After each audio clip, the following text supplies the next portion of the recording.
पिछले वीडियो में हमने पैरेललोग्राम यानी कि समांतर चतुर्भुज देखा था। इस वीडियो में हम लोग रोम्बस देखने जा रहे हैं यानी कि सम चतुर्भुज देखने जा रहे हैं। ठीक है, इसकी प्रॉपर्टीज देखेंगे और जहां हमें जरूरत पड़ेगी इसको हम प्रूव भी करेंगे।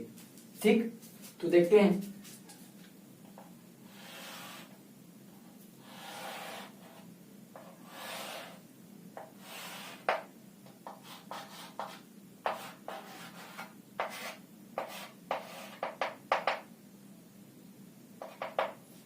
तो अगर मैं पहली प्रॉपर्टी की बात करूं इसमें, तो इसके जो रोम्बस होता है उसके चारों साइड बराबर होती हैं। पैरेललोग्राम में हमने सीखा था कि उसके आमने सामने की साइड बराबर थी, है ना, और पैरेलल थी। इसमें क्या होता है, इसमें चारों साइड बराबर होती हैं और आमने सामने की जो साइड्स होती हैं वो पैरेलल भी होती हैं। ठीक है, ये पहली प्रॉपर्टी है, यानी कि AB is equal to BC is equal to CD is equal to DA। ठीक है, ये सारी साइड जो है बराबर होती हैं और साथ ही साथ ये अपोजिट साइड्स जो होती हैं वो पैरेलल भी होती हैं। कहने का मतलब ये है कि AB is parallel to BC and CD is parallel to AB। ठीक है, ये पहली प्रॉपर्टी होगी। अब दूसरी प्रॉपर्टी में बात करूं तो दूसरी प्रॉपर्टी ये है कि इसके जो अपोजिट एंगल्स होते हैं वो बराबर होते हैं। ये एंगल इसके बराबर, ये एंगल इसके बराबर, यानी कि angle A is equal to angle C and angle B is equal to angle D। ठीक, फिर तीसरी प्रॉपर्टी की बात यदि मैं करूं तो तीसरी प्रॉपर्टी जो होती है ये कहती है कि जो इसके कंसेक्यूटिव एंगल्स का जो सम होता है वो 180 डिग्री होता है, यानी कि angle A plus angle B is equal to angle B plus angle C is equal to angle C plus angle D is equal to angle D plus angle A। ये सब कितने होते हैं, 180 डिग्री होते हैं। ठीक, इतनी बात। उसके बाद चौथी प्रॉपर्टी की मैं बात करूं तो ये कहती है कि इसके जो डायगोनल्स होते हैं वो एक दूसरे को परपेंडिकुलरली बाइसेक्ट करते हैं। तो परपेंडिकुलरली बाइसेक्ट करने का मतलब ये होता है कि एक दूसरे को 90 डिग्री पर बाइसेक्ट करते हैं, यानी समद्विभाजित करते हैं। ठीक है, तो ये अगर मैं ये दो विकर्ण हैं, दो डायगोनल्स हैं, ये एक दूसरे को बाइसेक्ट करते हैं। बाइसेक्ट यानी कि बराबर भागों में डिवाइड करना, और साथ ही साथ 90 डिग्री पर, यानी कि जहां ये बाइसेक्ट करते हैं वहां पास ये 90 डिग्री का कोण बनाते हैं, यानी कि 90 डिग्री होगा। ठीक है, इस प्रकार से। और साथ ही साथ ये जो ये होंगे ये बराबर होंगी साइड्स, यानी कि OC is equal to OA and OB is equal to OD। ठीक, तो ये होता है, ये आपकी चौथी प्रॉपर्टी होगी। ठीक है, तो पैरेललोग्राम में हमने ये देखा था कि पैरेललोग्राम में जो डायगोनल्स होते हैं वो एक दूसरे को बाइसेक्ट करते हैं मगर वो 90 डिग्री पर बाइसेक्ट नहीं करते हैं। ये जो रोम्बस है पैरेललोग्राम से इस प्रकार से ये अलग है। और पैरेललोग्राम में हमने देखा था साइड जो होती हैं तो सिर्फ अपोजिट साइड जो होती हैं वो इक्वल होती हैं, मगर इसमें चारों साइड जो होती हैं वो इक्वल होती हैं। तो ये जो है ये पैरेललोग्राम और रोम्बस में ये चीज अंतर है। और एक बात का विशेष ध्यान दीजिए, ये जिसमें जो ये वाले एंगल होते हैं, angle A, angle B, angle C और एंगल D, ये 90 नहीं होते हैं।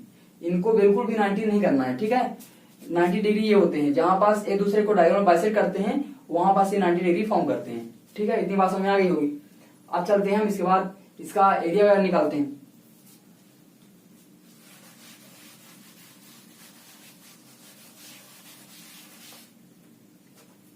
तो सबसे पहले इसका पेरीमीटर देख लेते हैं क्या होता है। पेरीमीटर यानी कि परिमाप। तो पेरीमीटर क्या होगा, A plus A plus A plus A यानी 4A हो गया, ये आपका इसका परिमाप हो गया। ठीक, उसके बाद एरिया की बात कर लेते हैं हम। एरिया अगर D1 D2 इसके डायगोनल्स हैं तो इसका एरिया होता है half into D1 into D2। ठीक है, अब इसको हम ये देखेंगे ये आता कैसे, ये कैसे हो गया ये चीज।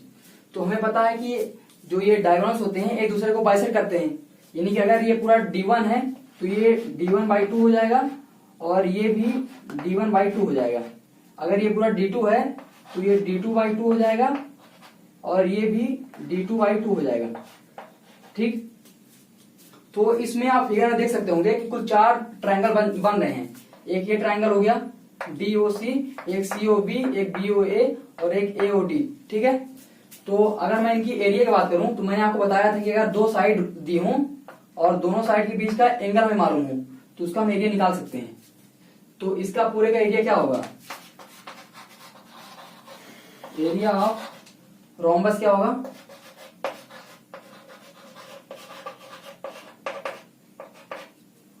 तो देखिए यहां पास अगर मैं कोई भी एक ट्रायंगल ले लेता हूं तो यहां पास साइड क्या है D2/2 और D1/2 और इन दोनों के बीच के एंगल क्या है 90 डिग्री। तो इसका एरिया क्या हो जाएगा, half into D1/2 into D2/2 sign 90, ठीक है। इसी प्रकार से दूसरे ट्रायंगल की अगर बात करूं तो इसमें भी D1/2 साइड है, D2/2 साइड है और एंगल 90 डिग्री है।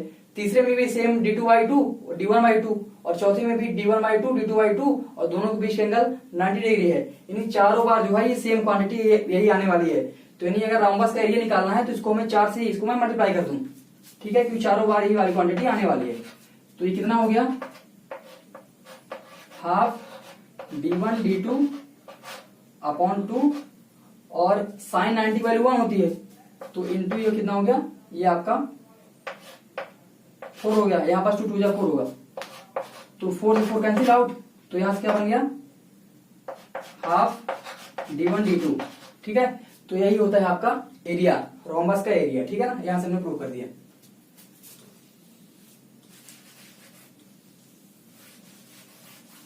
तो पेरीमीटर निकल के आ गया और ये एरिया निकल के आ गया।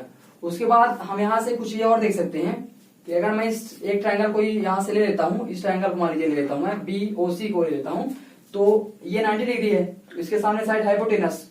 तो यहाँ पास मैं ये राइट एंगल ट्रायंगल बन रहा है, इस कारण से मैं यहाँ पास पाइथागोरस थ्योरम लगा सकता हूँ। यानी कि पाइथागोरस थ्योरम मतलब कि यहाँ हाइपोटेनस यानी कि A square is equal to D1 upon 2 का square plus D2 upon 2 square. अच्छा, यहाँ आप लोग बेस और परपेंडिकुलर में कंफ्यूज होने की जरूरत नहीं है आपको। अगर थीटा अगर हम इसको लेंगे तो परपेंडिकुलर ये बन जाएगा, बेस ये बनेगा। थीटा अगर इसको हम ले लेंगे तो इसके सामने साइड परपेंडिकुलर ये बन जाएगी, बेस ये बन जाएगा। तो मतलब आपको रिजल्ट में कोई भी डिफरेंस आने वाला नहीं है, रिजल्ट हमेशा सेम रहेगा। बस वो साइड जो है परपेंडिकुलर और बेस जो है वो एंगल के अकॉर्डिंग चेंज होते रहते हैं, बट ये जो आपका हाइपोटेनस है वो फिक्स रहता है हमेशा, ठीक है। तो ये रिजल्ट बहुत इंपॉर्टेंट है, जब हम लोग क्वेश्चन करेंगे तब इस रिजल्ट को हम लोग जरूर अप्लाई करने वाले हैं, ठीक है।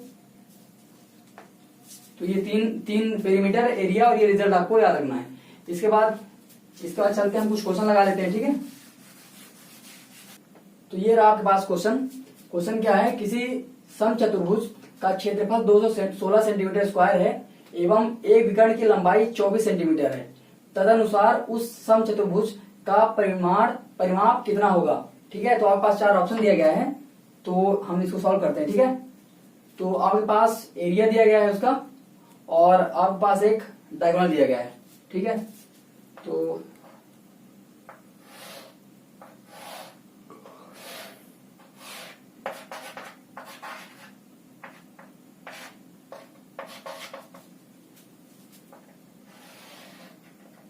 ठीक है, ये हमने फिगर बना लिया। तो दिया क्या क्या है आपको, एरिया दिया है, area equal to 216 centimetre square and मान लीजिए डायगोनल कोई एक D1 है, ठीक है, ये मान लीजिए D1 है। तो D1 आपको दिया गया कितना, 24 सेंटीमीटर। तो आपको पता है कि एरिया कितना होता है इसका रोम्बस का, half D1 D2 is equal to कितना है 216 दिया गया है, D1 वैल्यू 24 पुट कर देते हैं इसमें, तो half into 24 into D2 is equal to 216। तो यहां से ये चला जाएगा 12 बार, तो यहां से D2 कितना आ जाएगा 216 बटे 12, यानी कितना हो गया ये 12 एक बार जाएगा और फिर 8 बार, ठीक है। तो D2 वैल्यू कितनी आ गई 18 आ गई, ठीक है। हमें निकालना क्या है, हमें परिमाप निकालना है, पेरीमीटर में निकालना है, ठीक है। तो हमें पता है कि पेरीमीटर से कितना होता है, साइड अगर हम इसकी A ले लें तो इसका पेरीमीटर कितना हो जाता है 4A हो जाता है, यानी कि हमें जरूरत है A की। तो मैंने आपको एक रिलेशन बताया था अभी कि A square is equal to D1 upon 2 square plus D2 upon 2 square होता है, तो D1 कितना है, D1 24 है, तो 24/2 इन 12, 12 स्क्वायर, 12 स्क्वायर यानी कि 144 प्लस D2 यानी 18, 18/2 यानी कि 9, 9 स्क्वायर यानी 81, तो ये कितना हो गया 5 into 25, A square is equal to 225 आ गया, यानी कि ए इज इक्वल कितना हो जाएगा 15, कि ये 15 का स्क्वायर है, ए इज इक्वल टू 15 आ गया। और हमें क्या बताना है, इसका पेरीमीटर हमें फाइंड आउट करना है, तो पेरीमीटर 4a होता है, 4a यानी कि 4 इंटू 15 यानी कि 60, तो 4a कितना आ जाएगा 60, तो ये आपका ऑप्शन नंबर सी जो है वो करेक्ट है। इसके बाद हम एक क्वेश्चन और देखने जा रहे हैं, ठीक है। सो फ्रेंड्स, ये रहा आपका नया क्वेश्चन। सो पहले अगर आप ट्राई को करें, अगर आपसे बन जाए तो अच्छी बात है। अब मैं इसको बताने जा रहा हूँ, ठीक है। तो क्वेश्चन क्या बोल रहा है, किसी समचतुर्भुज का परिमाप 104 सेंटीमीटर है तथा एक विकर्ण की लंबाई 48 सेंटीमीटर है, तो समचतुर्भुज का क्षेत्रफल ज्ञात करें, ठीक है।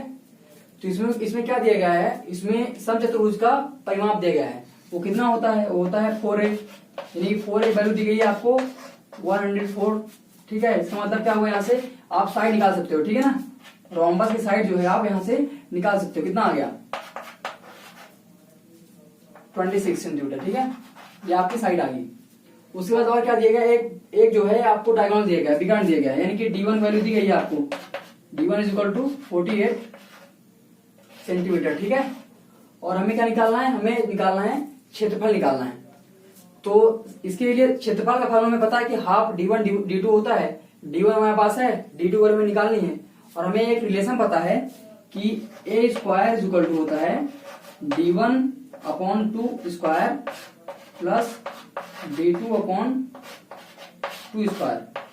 तो यहां से क्या आ गया, a कितना है 26 square is equal to D1 48 है, यानी ये कितना हो जाएगा 24 square plus D2/2 whole square. तो यहां से इसको इधर लाइए तो कितना हो जाएगा D2/2 whole square is equal to 26 square is equal कितना होता है 676 होता है, ठीक है। और माइनस 24 स्क्वायर इज इक्वल कितना होता है 576, तो कितना आ गया